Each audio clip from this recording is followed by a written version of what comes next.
Hello, I'm Penny Thornton and welcome to my astrology channel. On this video, I'm going to be looking at Capricorn's month ahead, and that's for January 2021. Well, I've looked at this month as a whole, and it's a really big month for the whole planet. There's such a lot going on. In fact, it's hard to find another month where there is so much going on. And I've called this month for you a month of realities and reckonings. It's a lot of other stuff as well, but that just gives you a little tagline.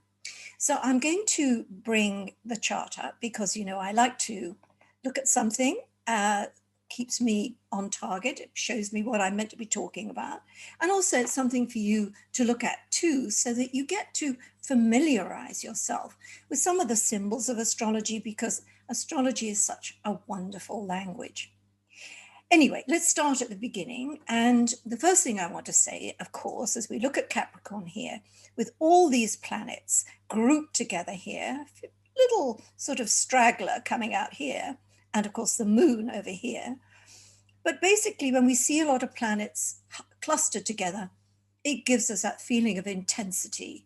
This is a month where there's a lot going on, a lot packed into it, and we do tend to feel a little congested.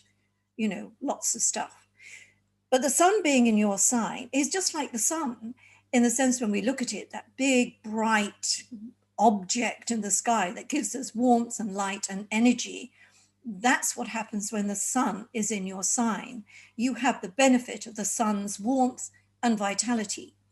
And it means that you're a little more in control of your own life. And what you certainly need to do during the months of January, at least until the sun moves into Aquarius, is own things. You own it and you take charge. I mean, in many ways, Capricorn is the rock of the zodiac, and you look after everyone else all the time. But it's your time. It's your time to do things. And as I said, this month being a month of realities and reckonings, then you really do need to take charge, because you've got that ability to make the moves you want to do, and I suppose also make waves if you want to. Now, one of the features of this month, and I'm just going to point to Pluto here, this is a symbol for Pluto, is that Pluto is towards the end of your sign, and throughout 2021, it's going to be focusing on those of you who've got birthdays between about the 13th and 17th of January, or that you have planets and points from about 23 to 26 almost of the cardinal signs. That means Capricorn, Cancer, Aries, and Libra. And Pluto's themes are elimination and transformation. And so really a lot of things have to get kicked out of your life in order to be able to create the new path and the new life, actually, that you'll be building as you go through the next decade, so to speak. So every Capricorn up to about the birthday, 13th of January, has already had this Plutonic process and probably knows all about having to let things go and to move on. And it's hard at the time, but once you've moved on, you see the purpose of it, and it's all, to your good. But throughout the month, we're going to have Mercury coming to Pluto, which it does on the 5th. Then we have Venus coming to Pluto on the 28th. And most important of all, we have the Sun conjoining Pluto on the 14th. And so at all these times, on those dates I've given you, that theme of getting rid of stuff in preparation for a new chapter is really important. And we talk a lot about new chapters in astrology, and there are lots of ways to look at them. But in this case, in your case with Pluto, it really means getting rid of a lot of stuff that's blocking you, blocking your progress in one way or another. And I think it's interesting that on the 5th of January, as Mercury conjoins Pluto, that's right after Christmas. And it's sort of almost on the day we throw out the Christmas tree and get rid of the turkey we've turned into a curry or whatever we may have done, rissoles, whatever. And so it's like we've got rid of Christmas past. And even if Christmas was not what it might have been for you, it's nevertheless a point in the year where we do kind of come together at some level. And also by New Year, we assess what's been happening in the year past, and we look forward to the year to come. And it's at this time also that lots of businesses aren't back to normal. They're, still on holiday, or there's still other reasons why life isn't functioning quite as it is. But as soon as we get to Tuesday the 5th, so week of Monday the 4th, everything starts to get back to normal. And there's a lot of things coming into the arena, as I often say. It means you're aware of things that you either didn't know, or you have to deal with things that you sidelined because of Christmas. You have to meet them. And in fact, in that first week of January, don't avoid anything. Just bring everything right into the forefront of life. Those difficulties, those bills that have got to be paid, those people you've got to talk to, those very difficult conversations you may have to have, do them in that week of the 5th, and you won't regret it. On the 6th of the month, Mars, this planet here, moves out of Aries, and it's been there for 6 months. And it's the reason why the past 6 months through to, January of 2021 have been so aggravating, a lot of aggravation. Now, thank goodness, Mars moves into the 5th house here. And as it goes through there in the next 6 weeks, the things to do with a creative nature are very much to the fore. And again, it rather emphasizes that idea that you're in charge, you're in the spotlight, you deal with it, not other people. You get out there, market yourself, all these things need to be done by you and not, sidelined because other people may need you. And I think also things to do with, I say romance, but romance in the bigger sense. It can be things that make you feel that it's not really a kind of relentless dirge life. There are romance in the way of great movies, or times with friends, or maybe romance per se in the sense of rebonding with your significant other, or possibly even finding new people to partner up with. Now, on the 8th of the month, Mercury moves into Aquarius here. And that's quite a shift. And Venus will follow towards the end of the month as well. Actually, she'll follow really in February. But the planets, one by one, are moving out of your sign. And what's happening is that they're going to start to connect with Saturn and Jupiter in the area here of finance and self-worth. So I would say from about the 10th of the month, let's say that, there's even more of an emphasis on getting your financial act together. And in fact, there could be some really positive developments regarding finance. Perhaps things that you set in motion in December are now starting to be fulfilled.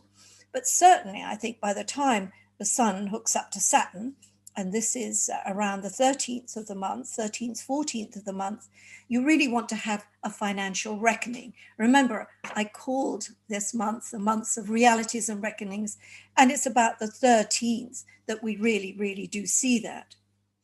On the 13th, we also have a new moon in your sign, and that's always, the start of a new cycle. And in many ways, this one again has a very personal stamp on it. It can bring into the whole area of personal life relationships too, but you're in the driver's seat, Capricorn, and I really can't emphasize it enough.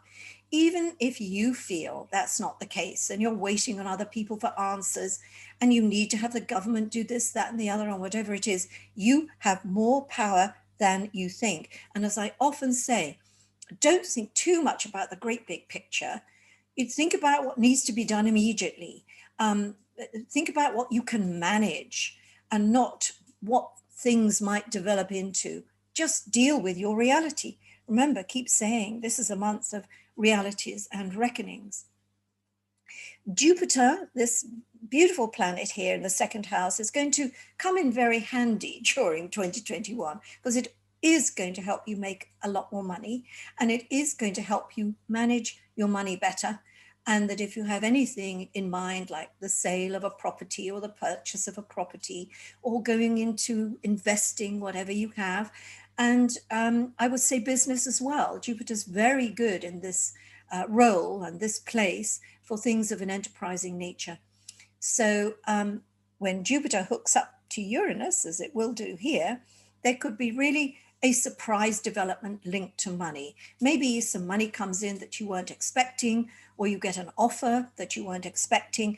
And it's also saying, let's be ingenious with money. Let's think outside the box. Let's break the rules a little bit and see if this won't increase our income in some way. I also said that this is a month of two halves. And the reason is that as soon as we get to about the middle of the month, which I've just been covering, the sun is poised to move into Aquarius, which it does on the 19th of January. And from that moment, really, you can say there's a new energy. I don't really like using the words energy and a new vibe, but they seem to give that idea there's a new rhythm and texture to life.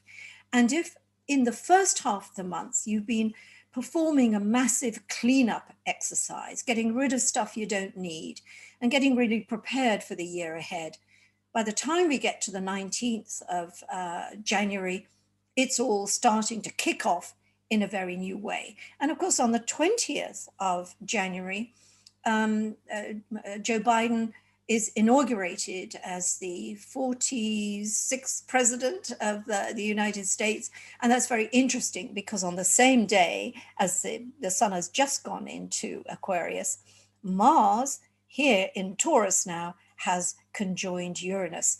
So my goodness, there's a lot of controversy in the air, a lot of fireworks, quite literally, and maybe quite a volatile period, but that's for you as well. So we see here the potential for things that have been ticking over to suddenly take off. And you know what I really like about Uranus? Uranus gets rid of blocks. So if there's something been blocking your way forward, my goodness, that Mars-Uranus conjunction and the Sun-Uranus square will really get it shifted and moving. Now, I want to move quickly now towards the end of the month because that period is very powerful as well. Remember, you had your new moon here in Capricorn on the 13th, 14th, depends where you are in the world, of January. But also this new moon, what you begin here on the 13th, the cycle ends as we come to the end of June. So we're looking here around about the 23rd, 24th of June. This cycle and the things that you'll be beginning here have a natural ending, a natural denouement. Now, as we come to the end of the month and we look at the 28th of the month, here we have the full moon. So we have the sun in Aquarius, opposition the moon in Leo. And that is on the axis of finance. So we've talked about financial surprises. We've talked about thinking outside the box financially. But we also see here with that full moon, the possibility of a deal being done, signing on the dotted line, getting sorted. Occasionally, of course, a full moon will amplify a situation. So it might be completely apparent at this point, and we talk about the 28th of January, that maybe finances are a little out of control, too many plates spinning, too many bills to pay, and not enough money coming in. So this again becomes this point of rationalization, of reckonings and getting it right. What I like about this full moon is that the sun is conjunct Jupiter, the moon is opposite, and it does give a great sort of energy boost. Now, whether you think of that energy boost as going back to yourself again and really having energy to get a lot of things accomplished, I think, again, we're looking at the idea that, you know, that little phrase, we make our own luck. I'm not sure I really like the way it's said, but, you know, we are responsible for making our own future. And when we manage our circumstances and we put our energies into getting it right and making the right moves at the right time, we are the choreographer of our own success. And I'm really, really looking at that point here at the end of the month. I'm just going to come back and see you all again. Because another thing I want to point out about this end of the month is that Mercury turns retrograde on the 30th, and it's going to be in retrograde motion right through until about the 21st of February.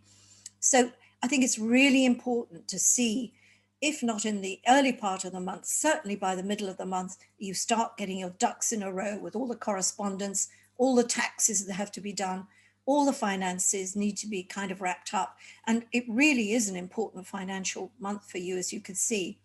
But coming back to that idea of we make our own luck, with Jupiter in that second house of finance and enterprise, really, you can make good changes in your financial situation by taking charge of them. And that might mean developing a way to earn another form of income aside from the one you already do. Or if you have no income at all, then you need to think up outside the box and think what you can do. But Jupiter will help you. And I think that's really important to remember. You've got some planetary help this year that you didn't have last year. So that's the month as a whole. It is a cracking way to kick off 2021. A lot of things are going to happen. And as I said, never forget that you are in charge of a lot of the things that happen to you. And you need to make sure that you are in charge of things. Have a good month, and I look forward to speaking to you on my next monthly and on my twice monthly general videos. Bye for, bye, bye for now. Happy New Year.